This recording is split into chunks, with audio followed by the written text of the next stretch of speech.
following audio interview was done in 2007 between illustrator and author Lisa L. Cyr and Reportage Hall of Fame illustrator Franklin McMahon for an article written for the 2007 Communication Arts Illustration Annual. The copyright of this audio file and contents remain with the writer Lisa L. Cyr of Cyr Studio, LLC. All rights reserved. For permissions, please contact Lisa at cyrstudio.com. I am truly honored to have had the opportunity to speak with Franklin McMahon, a Hall of Fame illustrator and legend, about his lifetime of reportage illustration work that has covered monumental movements such as civil rights, World War II, and many of the presidential debates. I hope you enjoy this presentation. Now, when did you start working in your reportage style? Well, it's a long story, but I'll tell you. I went to high school here in Oak Park, Illinois, and just before I graduated, I sold a drawing to Colliers. Oh, wow. A gag. I was doing gags during all my high school years, kind of, and then that got me a job as an apprentice in an art studio in Chicago. What was the name of the studio? Gordon Greiner and Associates. Okay. And I'm talking now 1939. Mm-hmm. Now, you weren't even in college yet or anything, right? No, Okay. I went then to art school at night. I worked as an apprentice in an art studio. Oh, okay. And I began to freelance. I was a freelancer, of course, before I got the job because I was doing these gags, you see. Right. But I began to do called illustrations for Chicago magazines. Okay. And continued to sell my gags. I'm talking occasional sales to the Saturday Evening Post and mostly to the trade journals. When you say gags, do you mean more like comic kind of thing? Single pictures, squares. Well, I'd make during my high school years. I'd make 8 a week, and on typewriter paper. Oh my goodness! And mail them to the cartoon editor of the magazines. And how old were you? Were you 16, 17? Yes, like that. And luckily, as I said, I sold this one to Colliers, which got me this job. And then, it wasn't much of a job. I was running the errands and filling the water jars for the other artists in the studio. And were some of the artists that I'd recognize their name? Pete Hawley, Hawley. Probably not, but he was a San Francisco artist that worked in New York and then in Chicago. Oh wow! And did you learn things from them? Yes, of course. Then I went into the service, and when I came back from the service, I freelanced from then on.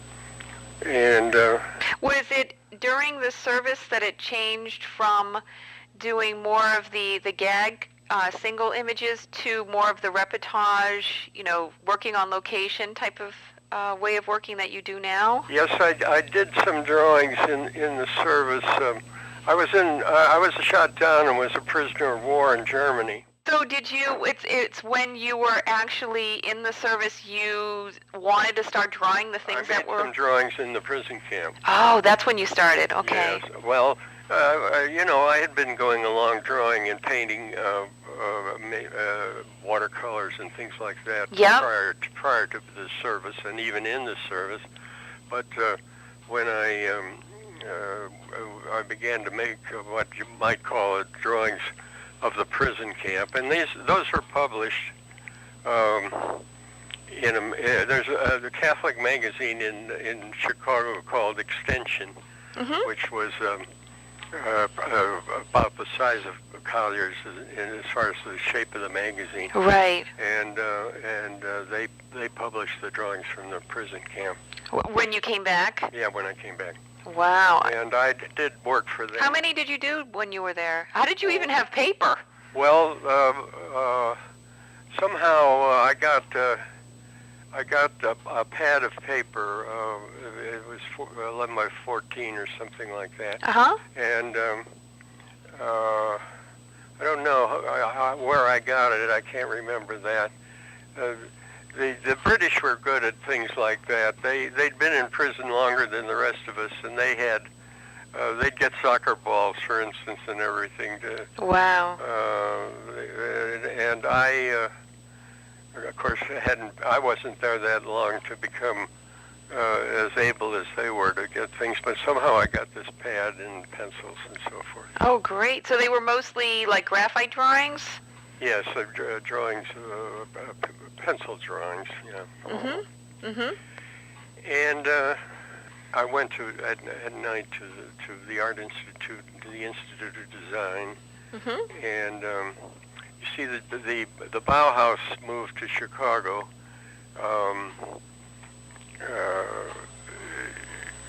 At about that time from Germany.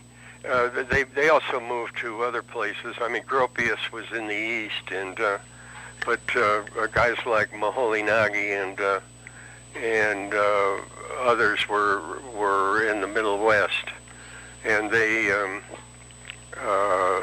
was called the Institute of Design. Oh, okay. So basically, you studied with some of the Bauhaus teachers. That's right. Wow. At night. Do you remember some of their names? I'm trying to remember. Well, not all of them were German. Yep. But Moholy-Nagy, M-O-H-O. Oh, no, I know who that is. Yeah, N-A-G-Y. Yep. He was leader of the school in Chicago. Mm-hmm. It's now called the Institute of Design of the Illinois Institute of Technology, Okay. which is on the south side of Chicago in a Mies van der Rohe building. Oh, wow. Mies van der Rohe was mixed up with this crowd of Germans, you might say, or I think he was Dutch, but he was. I remember Filipowski, but I studied with him. But I learned a lot more about drawing. I'm not saying that I didn't learn anything about drawing at the Institute of Design, but I learned more about it at a place called the Harrison Commercial Art Institute, Right. which was not that didn't have that kind of reputation, but there was a man there named Ball. I don't know his first name. I can't remember his first name. The last name is B-A-L-L? B-A-L-L. Okay. And he was different than most of the teachers in life drawing, in the sense that they always wanted you to block in a head, and then block in the shoulders and block in the body and so on. Mm-hmm. He would draw it right out of the air Right. in a single line, and he and I began to learn from him. Now, what was his career? Was he an illustrator? No, well, I don't think so. Oh, okay. I studied then with Francis Chapin too. He was a watercolor artist, and had a big reputation in the Middle West. And I'm talking the Art Institute now. Okay. Chapin was at the Art Institute. Yeah, Chapin okay. was at the Art Institute, and Yep. Weigart, Paul Weigart. But meanwhile, I was doing the work in for the magazines and advertising agencies in Chicago. Was that did that change over were you showing them more of your reportage stuff at that time, or were you still doing the gag work for them? Well, I was doing. It would be more of an illustration, you know. Okay. In those days, if you had done a chicken for somebody, you were the chicken guy for a while. Right. Yeah. Now, did you show any of those clients that you were working for the drawings that you had done in the camp? Oh, not really. Oh, okay. That was just one story. Oh, okay. No, but I began then to think that I was working in the studio and working, you might say, out of my head. Mm-hmm. And I began to think I should get out on the street and begin making drawings. So that was even before you graduated from college. You started thinking that way. I never graduated from college. Oh, you never finished? I never went. I was always a freelancer. Oh, so the Art Institute was just taking classes. That's right. In those days, the Art Institute was an art school. It didn't have to have. You didn't have to take anything else but drawing, and especially at night. Now, how many years did you study? Whether it was at the Art Institute or Harrison? Well, I went to all of them. I went to the American Academy. I went to Harrison. I went to, but the Harrison guy was the guy that really, you might say, taught me to draw. Right. The American Academy was what you would describe as a commercial art school, Mm-hmm. and the Art Institute of Chicago was perceived to be a fine art school. And the Institute of Design, of course, was a design school and less of a drawing school. Mm-hmm. The guys there were interested mostly in typography and the layout and things of that. At the Art Institute? At the at the Art Institute they were painters Oh, and okay. drawers. At the Institute of Design they were. Oh, Institute of Design. Okay. Yeah, they were interested in typography and layout.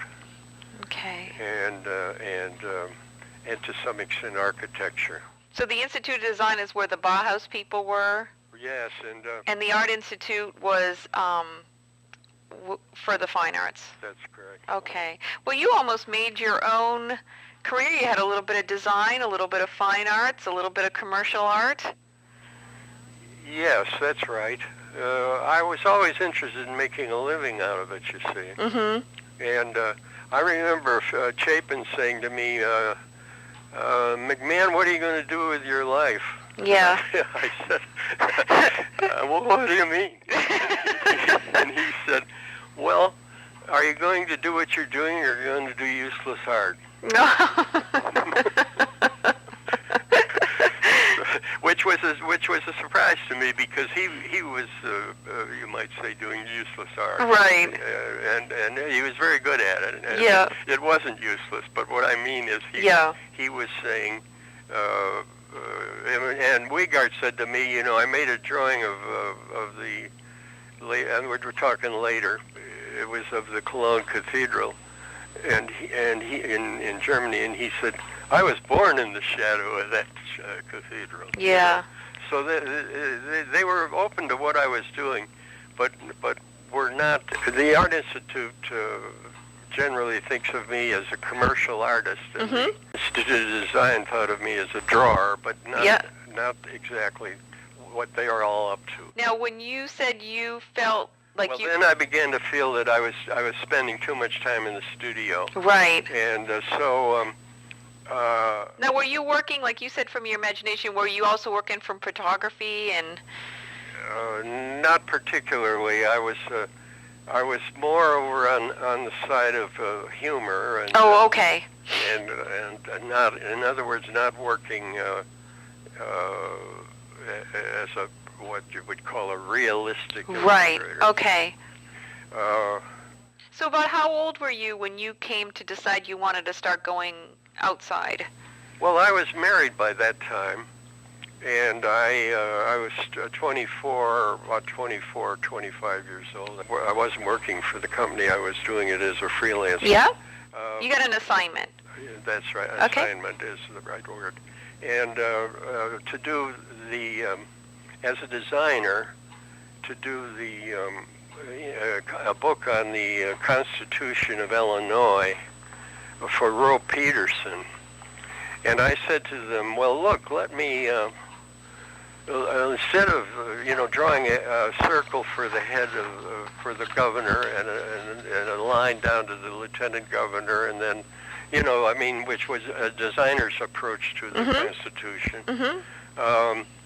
Why don't I go out into Illinois and make drawings of what the people look like and what they're doing? And when the Constitution speaks of railroading, we put in a railroading drawing, and when and so on and so on. And so I did. I went down through the state of Illinois and made, I suppose, some 60, 50 drawings. I don't remember how many. And it came out to be a better book than they were thinking about, I think. Right, and that gave you almost like a nice portfolio piece. Exactly, and I sent those drawings to Life magazine. I said to my studio partner, it cost me $5 to send those drawings. 50, all 50 of them? Wow. I guess there were 60 of them, I guess. Oh, my God. But you see, the things were different in those days. Yeah. So you actually sent them the originals, not the published? I did. I sent them the drawings. Wow. And so... Who was the art director back then? Do you remember? Charles Tudor was the head art director. And how do you spell the last name? Tudor. Okay. And David Stetch was an associate art director, S-T-E-C-H. S-T-E-C-H, yep. And another fellow, Bernard, I think I'd have to think for a minute about his name. And Stetch called on the phone and said, and I never got a long-distance phone call, And he said, there's this trial going to take place. Maybe you'd like to do it. I said, it's just what I want to do. Yeah. He said, it's in Mississippi. Wow. And I said, just what I want to do. Yeah. So it turned out to be the trial of the guys who had killed Emmett Till. Wow. The boy from Chicago. Yep. Who went down and was murdered. Well, you were smart. You sent it to the right magazine. You went right to the top. Well, they were using drawings of, you see, of course it was the Great Photography magazine, but they were using drawings when they couldn't get a photograph, a cameraman into the courtyard. Yep. Into the courtyard. That's wrong. The courtroom. Courtroom. Yep. And they weren't a very progressive magazine in terms of civil rights. I mean, the magazines I was reading were the New Republic and the Nation and the Catholic magazine Commonweal, which were all were talking civil rights all the time. Do you see? Yeah. Whereas Life wasn't one of those. But the fact that Life chose to cover this trial, you see, that was the 1955, and 1954 was Brown versus the Board of Education in Topeka, Kansas, in which the attempt was made to integrate the schools. Right. But that wasn't something that you covered. No. Okay. But a lot of things were happening. Life was seeing the handwriting on the wall, you might say. Yes. And so they decided they covered decided to cover the trial, and luckily for me, they asked me to do it. Wow. How Yeah. many drawings did you do, and how many were published? They was published as a double spread, Wow. and there were, I think, 6 or 8 drawings on the spread. The main drawing was a drawing of Moses Wright. He was the granduncle of Emmett Till, and Till had gone down there to visit him. He'd gone down from Chicago to visit, Mm-hmm. and he was a boy from Chicago who was rather forward as far as the Southern people were concerned. Mm-hmm. And he presumably wolf whistled at a woman who was a proprietor of this little store in Money, Mississippi, Uh-huh. and that was enough to get him lynched. Wow. So So you were basically the only artist at the trial. yes, I Okay. was. Wow. And there were photographers in the back of the trial, and some Mhm. pictures have been taken, but not very good ones because Mhm. they were rather murky and rather. I mean, they weren't. It wasn't a factor in coverage. Now, how did it feel? This was like really your first reportage kind of assignment, and you know it was a big trial. And were you nervous? Yes. Well, I was working hard because what I would do is I didn't want to call attention to myself. So Right. I was making drawings on a lined, ruled pad. A regular. You know, with the blue lines and Yeah, Yeah. regular, larger than a reporter's notebook, but just a regular pad. right. And then I would take them to the hotel at night and work over them and trace them down, you might say, or work to put them on the right kind of paper and Mhm. so forth and so on. No, did you apply color there? No, there was no color. Oh no, just these black and All white. black and white. So like graphite or? Yes, Okay.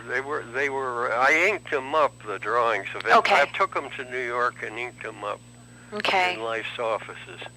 Wow. Because The deadline? because of the deadline, and also because of the reproduction. I wasn't sure of the reproduction of a pencil drawing. Right.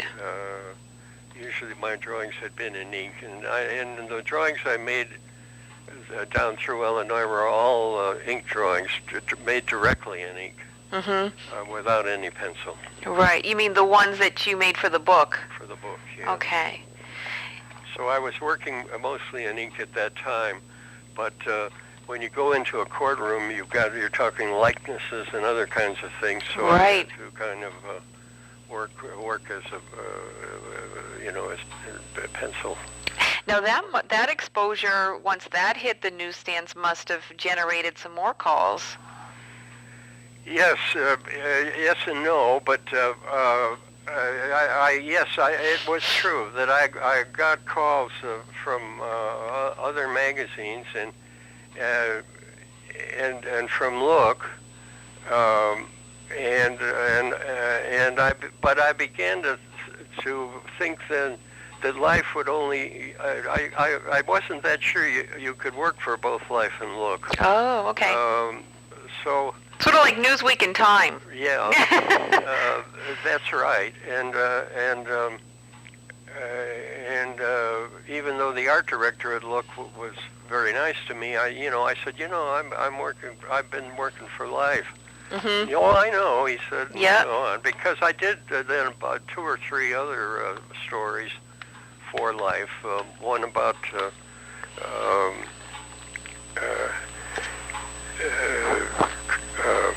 Colonel Nickerson, who gave missile secrets to congressmen because of the Eisenhower administration's. The Eisenhower administration had a defense secretary, Ensign Charlie Wilson. He was from General Motors, and he said in effect that the Army couldn't make missiles that would shouldn't make missiles. He was leaving that up to the Air Force. And but the Army had the German scientists who were captured or turned themselves in, and came Werner von Braun and Stuhlinger and the others. Now, when you did something like this, did Life provide you with a story, so you had some background information, so you had somewhat of an idea of what you were going to do, or? Well, I went to that was in Huntsville, Alabama, was the trial of Colonel Nickerson. So I went to Huntsville and made the drawings there. Huntsville at that time was a gun factory,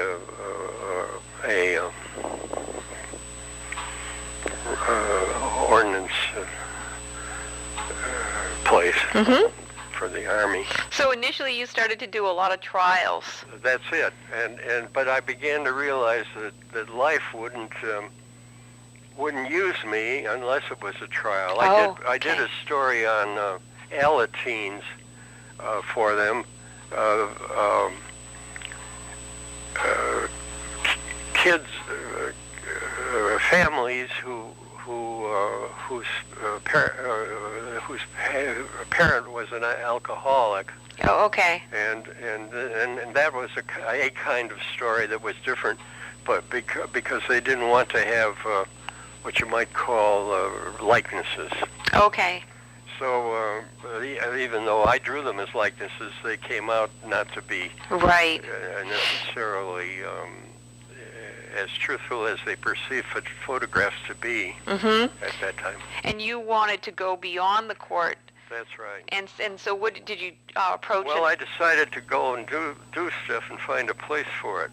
Oh, that's when you got the idea. Maybe I'll just go and do the drawings. That's right. What year was that, do you think? About? That would be 1960 about. Okay. And I went to the Democratic Convention. Who was that at the time? Who was? John F. Kennedy. Oh my goodness. You just got all these big things, huh? It was the first convention I went to, and it just happened to be one of the most. Oh, that's funny. Okay. And then also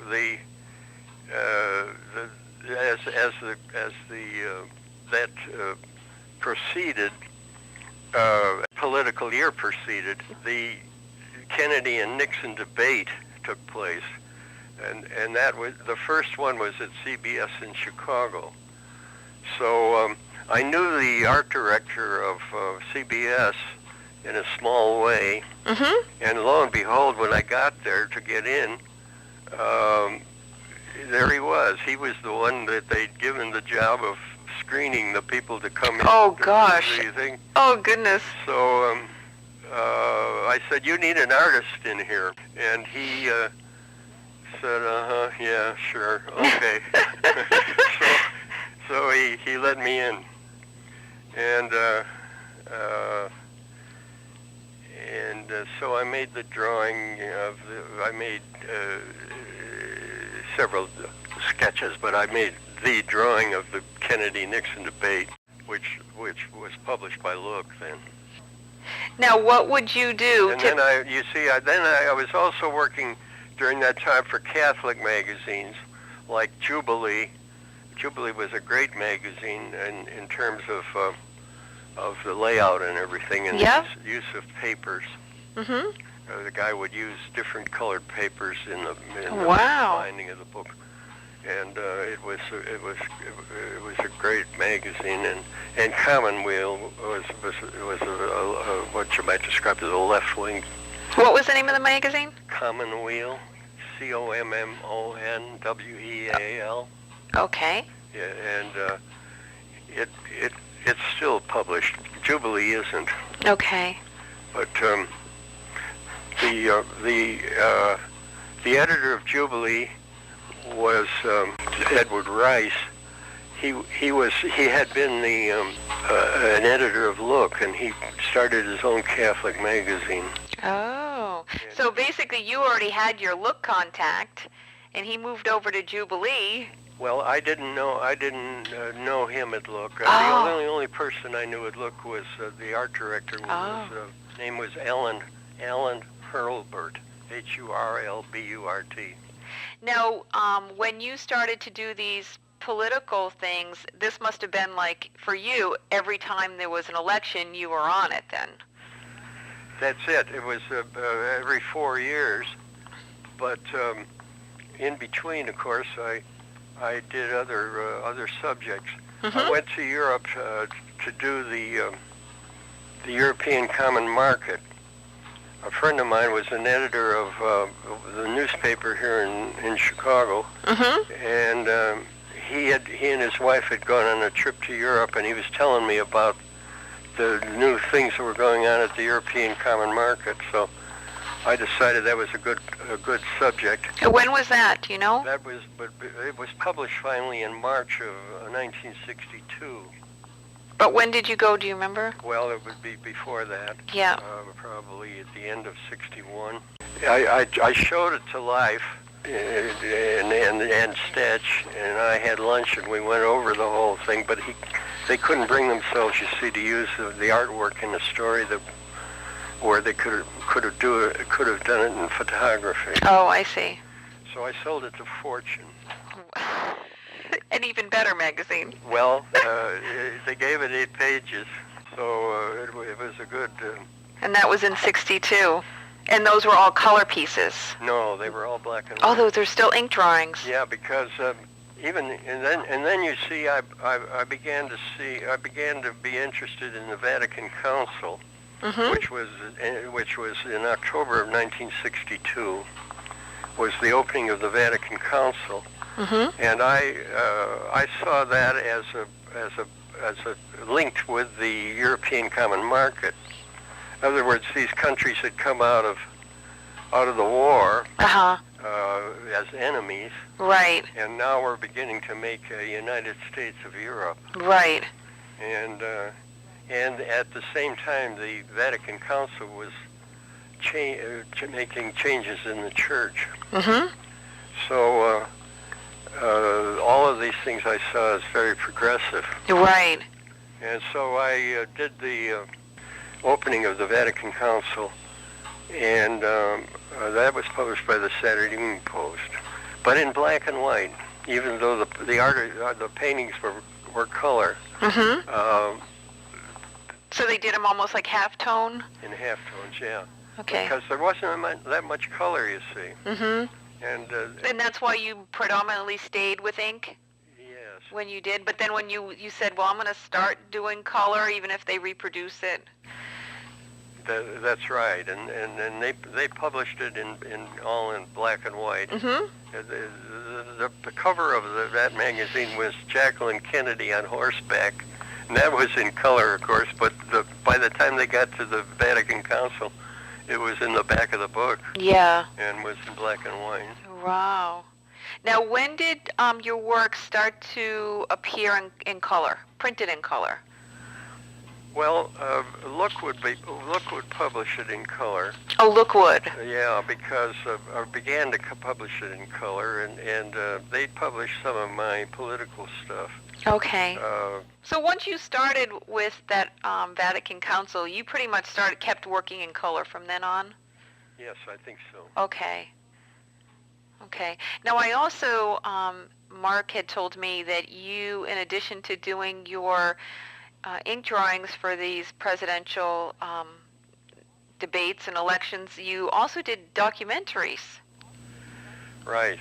What would happen is that when you go to a place and you make a lot of drawings, Yep. and then they'd only publish, if they published a half dozen of them, it would be great. Yeah. But there were always, in every subject, a lot of drawings left over. How many drawings do you think you did roughly for any event? Well, I don't know. The Vatican Council, I stayed there, for about a week or so, and I probably made about 25 or 30, 50 maybe drawings. Yeah. And then, but in a political thing, yes. See, then we're talking. At first, in 1960 and in 1964, I only did the conventions. Okay. I did both party conventions. Right. In '68, Eugene McCarthy came along and challenged Lyndon Johnson, president in his own party, you see, over the Vietnam War. Right. And that was in. I went to New Hampshire and started a series of drawings that went. So you went to New Hampshire. I went to New Hampshire. Yeah. And McCarthy movement was beginning then, and so I went then to in those days it was New Hampshire, Florida, Wisconsin. So you basically traveled as they were traveling. That's right, and of course. So there was a lot of drawings. Yes, that's it, and Robert Kennedy entered that race, you see. Yep. And ended up when he was shot in California. I wasn't there the night he was shot. I had been covering McCarthy and Kennedy in Oregon, and I flew back on the plane I flew up from California on the plane with Kennedy. Wow. And made a painting of him coming out of the plane, and then he and his wife skating. It was a photo opportunity, and stuff like that. Right. And so you were a little bit of a paparazzi there. In a way. Yeah. But you couldn't get too much in their face, right? But then you see that. But you were asking then why would you do a movie? Well, because I had all these drawings. Right. And so the first movie I made the first half of it for PBS Chicago, which is WTTW, which is the PBS station. Now, did you propose it to them, or did you make it first? No, I proposed it to them. Yep. And we shot it in 16 millimeter.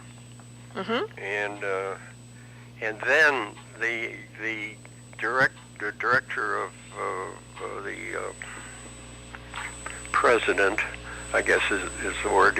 He was the boss man of the Chicago station. He took it to New York, or he talked them in New York into doing the second half of the year. Wow. And PBS in New York. PBS in New York, which was, at that time was called NET Journal, and it was a program not similar to the Lara NewsHour, but more of a documentary program. Oh, okay. More similar to what do they call that? The one they have now that I've forgotten. Now that started with the Eugene McCarthy, Lyndon Johnson stuff in '68. That was the very first documentary? Yes, that was the film. Yeah, it was the PBS film. Now, how many drawings do you think roughly went into that? Well, it takes about 200 drawings to make a half-hour program, and this ended up an hour, so it must have been about 300 or 400 drawings. So the Chicago PBS was an hour? It became an hour. Okay. And that was true of the succeeding years then. But I would start in New Hampshire, and now you would be starting in Iowa, and I would go through until the convention, and we would have that thing on the air just the night before the convention. People would have an idea of what went on in the primaries, because most Americans at that time hadn't the slightest idea what the primary season was about at all. Right. They may have voted in their own primary, but they didn't know there was a season.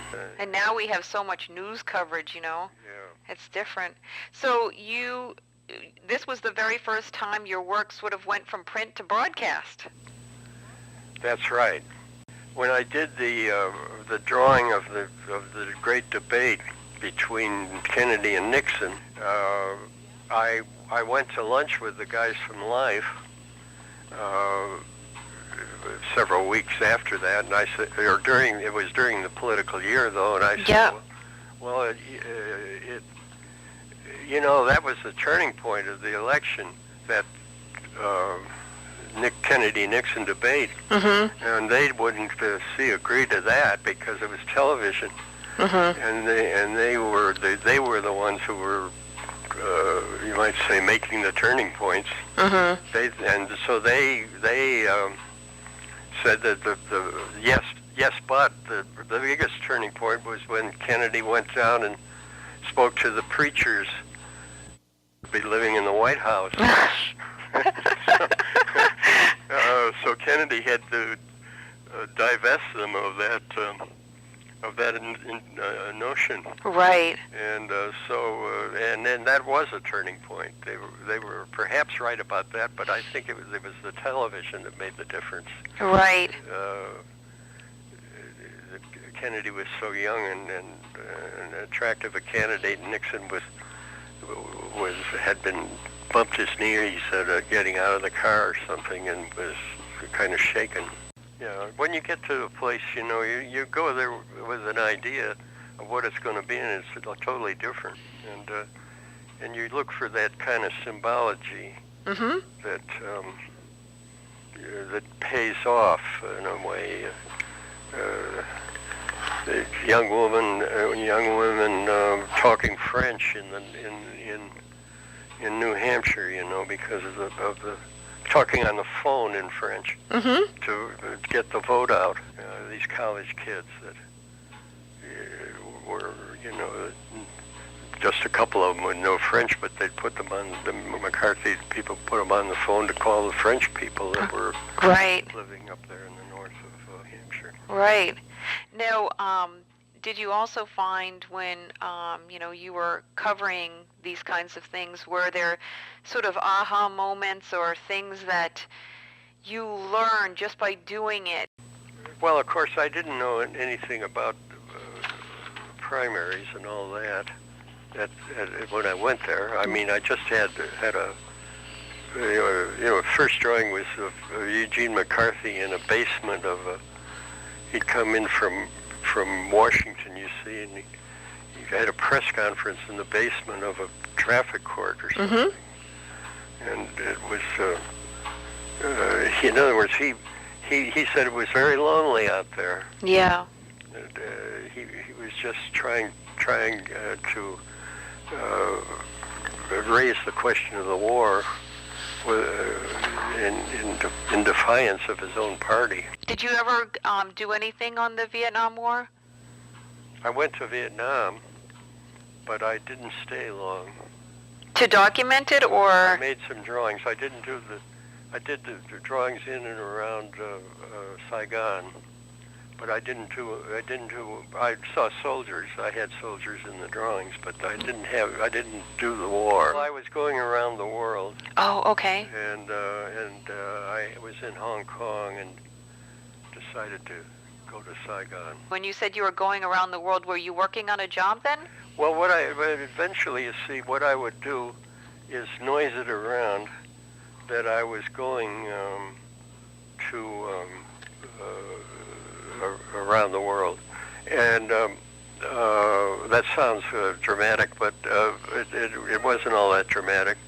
I had, for instance, the World Book Yearbook was published in Chicago, and I did work for them, and they decided that I should go and do. They were doing a piece on the population explosion, which what we called it then, in the Far East. Oh, okay. And And so I went to Tokyo, Uh-huh. and then to Hong Kong, and then when you see, I had done for Sports Illustrated, I had done I sold them some drawings from the 1959 White Sox pennant race. So you were going to major sporting events? Well, I would never. I didn't normally do a sporting event. I did actually do the White Sox pennant race. Mm-hmm. But and they bought the major pictures from that. But it was rare that you do the sports stuff. Yeah, I would query them. Oh, For okay. instance, I happened to be in Madrid, and I saw these guys in the hotel, and they were all Americans, and they were all dressed in these fatigues. Mm-hmm. And so I asked them, "What are you doing?" "Well, we've been partridge hunting." Mm-hmm. So I said to Gangle, who was the art director of Sports Illustrated, "You know, they're partridge hunting in Spain," and so we decided to do that story, and I went back again. I know Mark's done stuff with space. Have you done anything with NASA? Or? Yeah, I did. Yeah, I did quite a few things for NASA. I was in the mission control during the landing on the moon, first one. I mean, I'd been doing stuff for them quite a bit. My wife and I were driving down to Cape Canaveral Mm-hmm. to do some stuff, and the radio was telling us what was happening in Selma, Alabama. So we turned off and went to Selma and did the drawings of the civil rights movement there. I went on down and did the space thing, don't you see? I did a piece, then you see, for the Chicago Sun-Times about that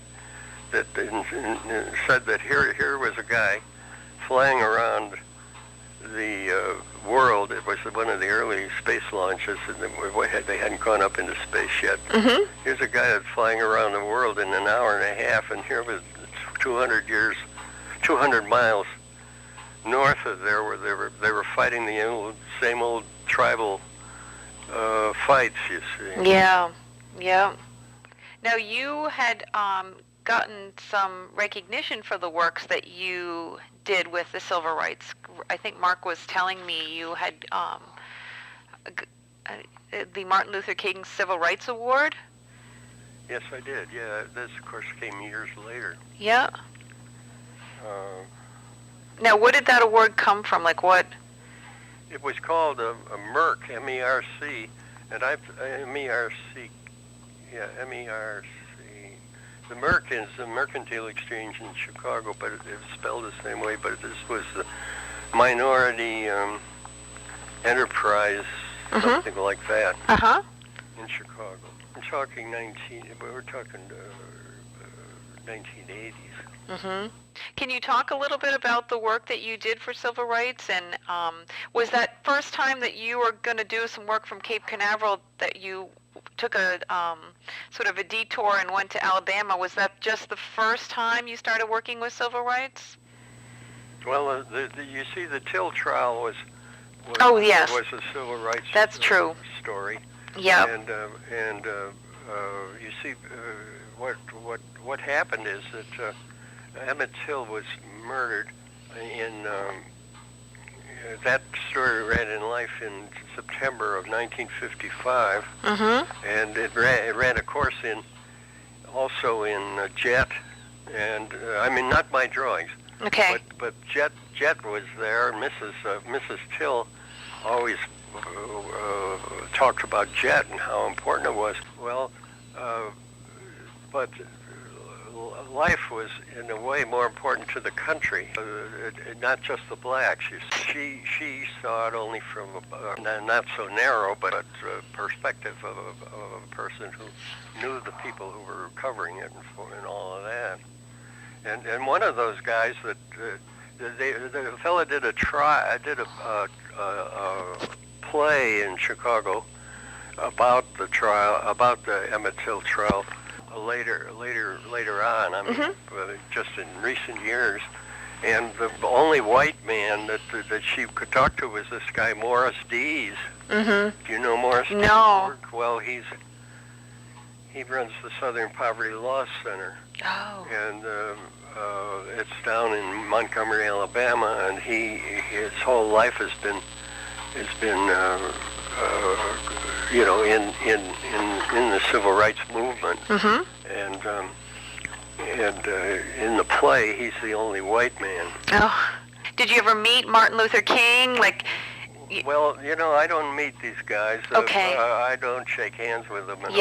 I'm in the corner of the room, sitting on my stool, making a drawing.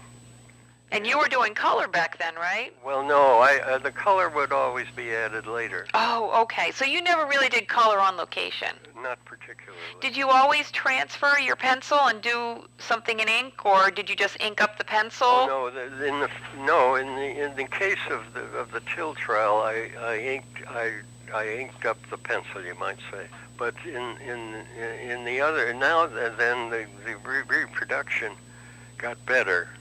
Life had at one time had a system of reproducing pencil drawings. Oh, okay. That had a kind of dropout. Gave me a pencil that had a picked up in better in black. And, oh, okay. You don't remember what kind of pencil that was, huh? I've forgotten what that was called, and it didn't last for long because pretty soon the reproduction got better of a regular pencil drawing. But from that point on, you were always doing the color back either in the hotel or in the studio? Yes. Now, what was it, watercolor or acrylics? Acrylic. Okay. Now, did you, pre-mix all the colors so you had a certain kind of palette that was always consistent, or you just went with... I just went with whatever. Yeah. Did you make color notations to yourself about... Yes, I write the color on the drawing. Oh, you write it right on the drawing? Yeah. So on the edge of of all your drawings are all your notes? That's true. There's some drawings that have the words that the people are speaking. And oh, that's amazing. Yeah. That's a little history in and of itself. Yeah. Wow. I guess so. Yeah. Wow. Now, I'm sure there was some things that you did for civil rights that must have been very difficult in terms of, trying to find a little space for yourself to sit down and draw. Yeah. You must have been in crowds and maybe things weren't quite so pleasant. Can you describe how it was to kind of capture something in those kinds of situations? Well, Selma was a tough place. The sheriff, was sheriff. He was a tough guy, and then there was another guy that was less tough. He was what they called a public service director. He was pastor of the. It was right there, right in the shadow of the Capitol. And when the march to Montgomery took place, I couldn't believe, being a Northerner, that the black church would be right downtown, in the center of the town. Right. Because in Chicago, the black churches are on the south side or someplace else. But here, the blacks were mixed into the city in a way that was quite different than the North. And I was surprised and found out too late in a way that was true. I didn't realize it until I got down there to the Capitol. Right. Now, did you find... Chasing the marchers, you see. Oh, goodness. So you couldn't sit on your stool then, right? That's right. Well, I sat on the steps of the church and made my drawings of them going by. Oh, right. And also, did you find that, at certain times there must have been rain, there must have been... certain situations where it must have been very difficult. Can you talk about some of those things? Trying to work on location, because working in the comfort of a studio is much different. Yes, but in Japan, you see, it's very rainy, and you can. In that case, I made the painting using watercolor that was from the brain. I'm talking about one particular. Wow! So you actually mixed your paints with the rain. That's great.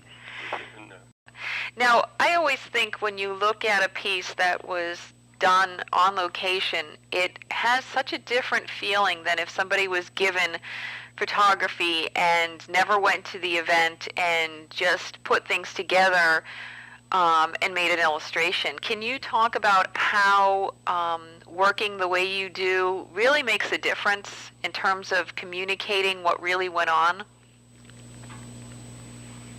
Well, I know it happens. I don't know if I can describe it. Okay. But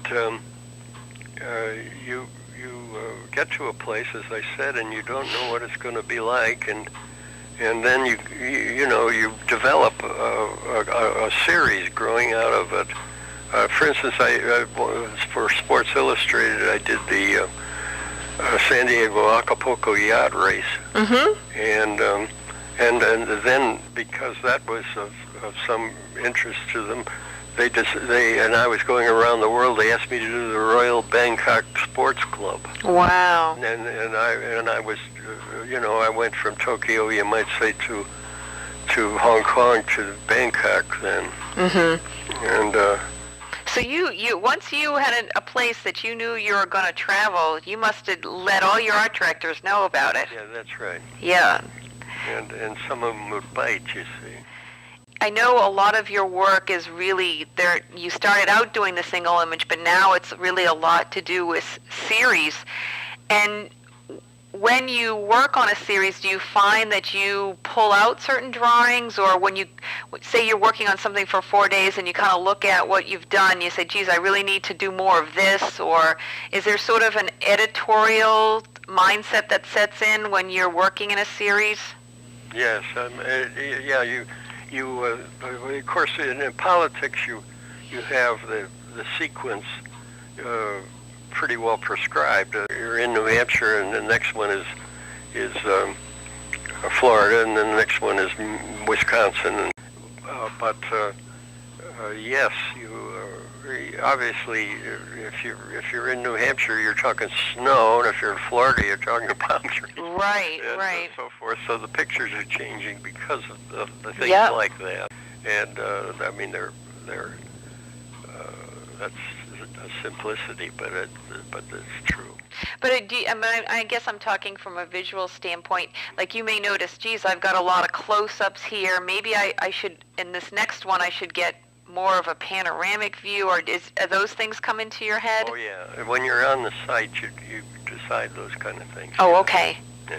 That's sort of an And on... of course, one of the things that is the thing that's taken place in politics and in other things, but in politics particularly, is the emergence of television, dealing with things because of television, how they square themselves away for television, and how they look and all of this stuff. that's right. Yeah. And I did a story for Panorama, which was it isn't published anymore, but it was a magazine dealing with television. And Eugene McCarthy said that the press was like a bunch of little black birds on a telegraph wire. One takes off and all the others follow. And so I titled the story "Media Birds in Full Flight." Oh. And because with the advent of television, you see, it became even more so. Yeah. So it dealt with the guys pasting Japanese press pasting the bumper stickers of all the candidates in the back of their car. Now, you mentioned that you write little notes next to the artwork. Have you ever written any of the stories that go along Well, with? I write long-winded captions. Oh, okay. In other words, I whenever I send a drawing in, I send in the caption. Oh, great. With it. But that doesn't mean that It's going to get published. It's published, but sometimes the guy that finally writes the story uses some of my stuff from Oh, great. captions, you see. Oh, great.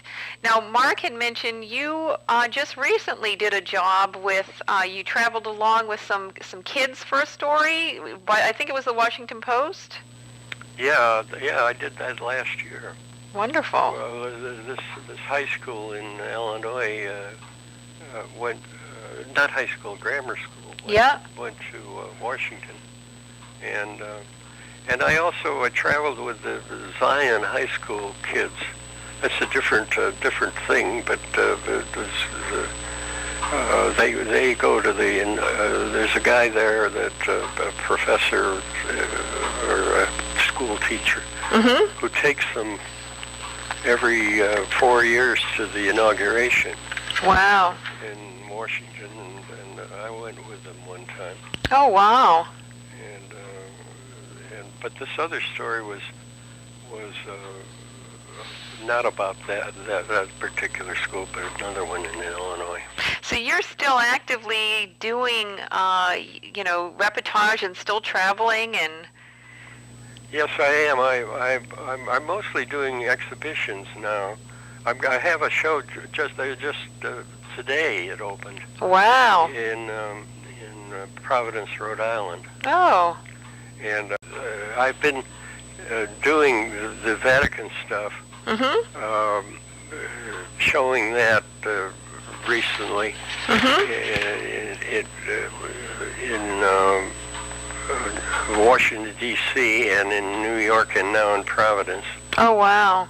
Now, is that something that, you organize the show and send it to people as an idea, like this would be an interesting thing to show, or is that something that they've been contacting you?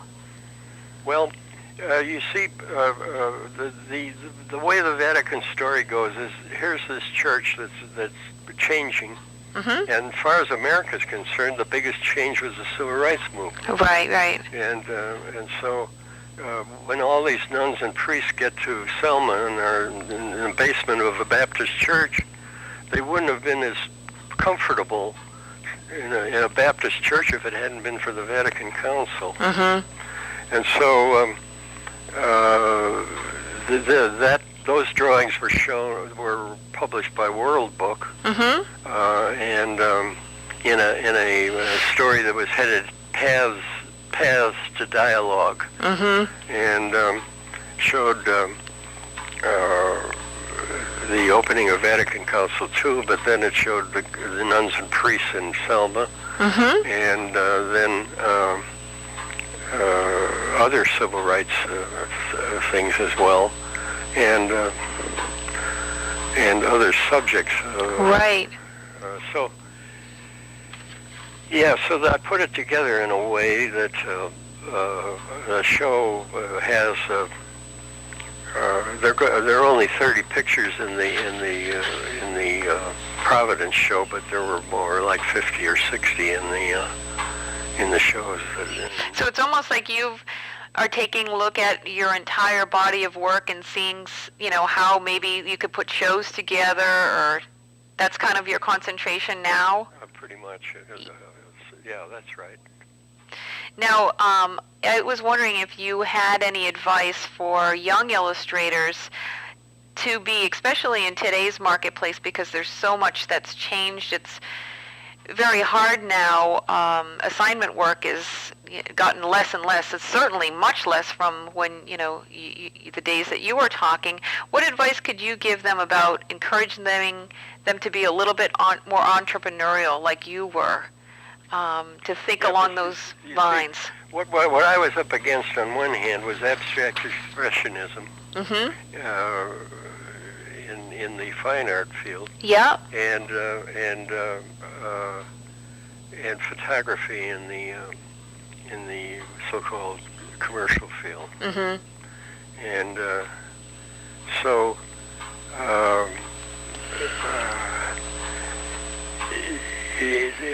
They're up against the internet and everything that is a problem for them, I'm sure. So is there anything that you could give them as advice to be more entrepreneurial? Well, I suppose they should, look for things that interest them,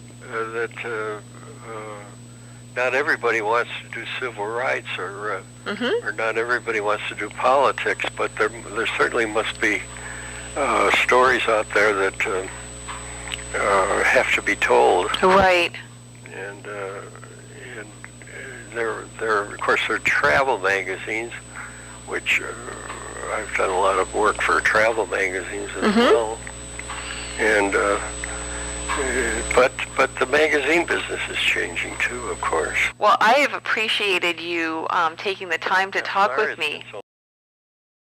This concludes the audio interview between illustrator and author Lisa L. Cyr and Reportage Hall of Fame illustrator Franklin McMahon. The copyright of this audio file and content remain with the writer Lisa L. Cyr of Cyr Studio, LLC. All rights reserved. For permissions, please contact Lisa at cyrstudio.com.